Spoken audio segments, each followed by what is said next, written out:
बरोबर आहे. काही साहित्य आपण फुलं पाहिले, फळं पाहिले, प्राणी पाहिले, बरोबर. तर आज आपण असंच एक गणिताचं नवीन साहित्य पाहणार आहोत. यामध्ये हे आहे संख्येचं विस्तारित रूप. म्हणजे आपण संख्या शिकलो, 1 ते 100 संख्या शिकलो, बरोबर. मग या संख्यामध्ये आपण एकक पाहिलं, दशक पाहिलं, तर त्यानुसार विस्तारित रूप कसं लिहायचं हे आपल्याला आलं पाहिजे. आता यासाठी आपल्याला अंक लागणार, संख्या लागणार. त्या संख्या इथे आपल्याला सर्व दिलेल्या आहेत. 1 ते 100 संख्या आपल्याला सर्व दिलेल्या आहेत. तर यामध्ये आता काय करायचंय आपल्याला, मी एक संख्या इथे लावणार आहे. आता उदाहरणार्थ आपण लावूया, इथे मी एक संख्या लावली. वाचा बरं, ही संख्या काय आहे, किती आहे, 38 संख्या आहे, बरोबर. 38 ही संख्या आहे.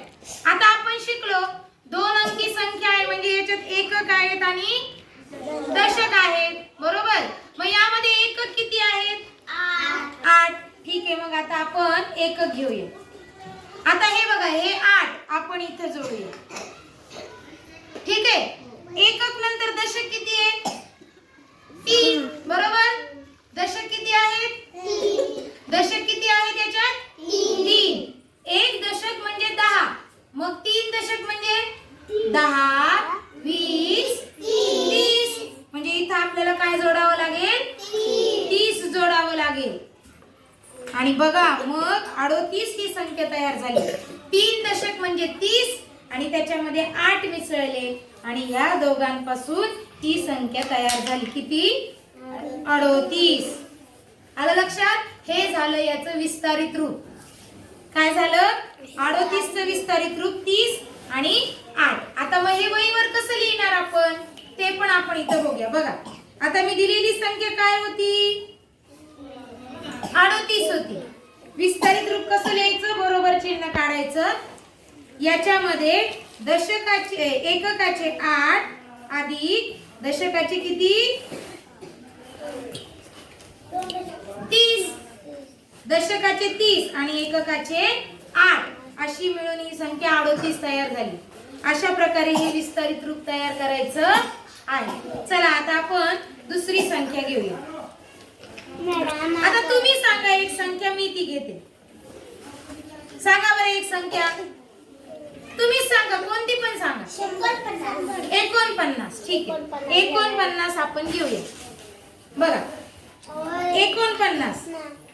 आता आपण याच्यात बघूया, एकक किती आहेत, 9. दशक किती आहेत, 4. एककाचे 9 आपण 9 मांडूया आणि 4 दशक. बघा, 1 दशक म्हणजे 10, मग 4 दशक म्हणजे 40, बरोबर. आणि अशा प्रकारे आपण इथं 40 लावले आणि तयार झाली 40 आणि 9. वाटल्यास आपण मोजून बघूया. चला 9 बोट घ्या बरं. 9 बोट घेतले का. आता हे 9 बोट आपण मोजूया. कितीच्या पुढे मोजायचे 9 बोट, 40च्या पुढे. 40च्या पुढे 41,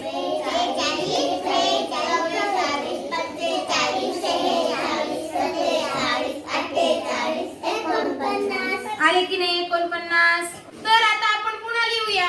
किती घेतली होती आपण संख्या, 49, बरोबर.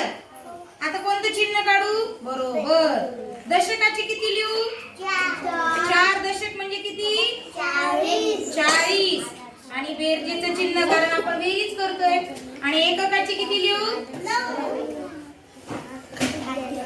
आलं लक्षात. म्हणजे अशा प्रकारे विस्तारित रूप हे लिहायचं असतं. 2 अंकी संख्येमध्ये 2 स्थान असतात, एकक आणि दशक. त्या दोघांची बेरीज होते आणि संख्या तयार होते. मग हे साहित्य कसं वापरायचं सर्वांना समजलं. यातून आपण काय शिकलो, संख्येचं कोणतं रूप शिकलो, येस, विस्तारित रूप आपण शिकलो. दशक बाजूला काढले, एकक बाजूला काढले आणि त्यानुसार संख्येचं विस्तारित रूप तयार झालं. सर्वांना आवडलं का हे साहित्य. तुम्ही पण आता या साहित्याचा वापर करायचा आहे आणि अशा संख्या तयार करायच्या आहेत.